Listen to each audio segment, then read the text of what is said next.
Hi, E4 kiddos. It's Miss Cox coming to you from a very empty classroom. Things are extremely different here, as you all know.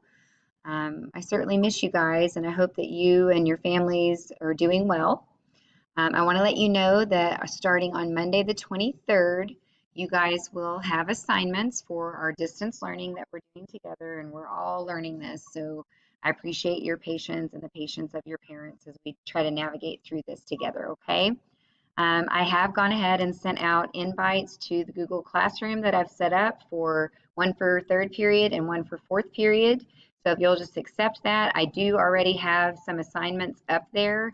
There will be more coming, but again, you do not have to start them until Monday, the 23rd, okay?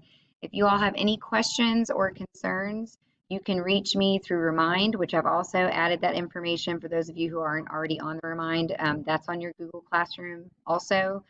Or you can email me at scox5@neisd.net. I hope you're all doing well. Miss you guys. Hope to see you soon.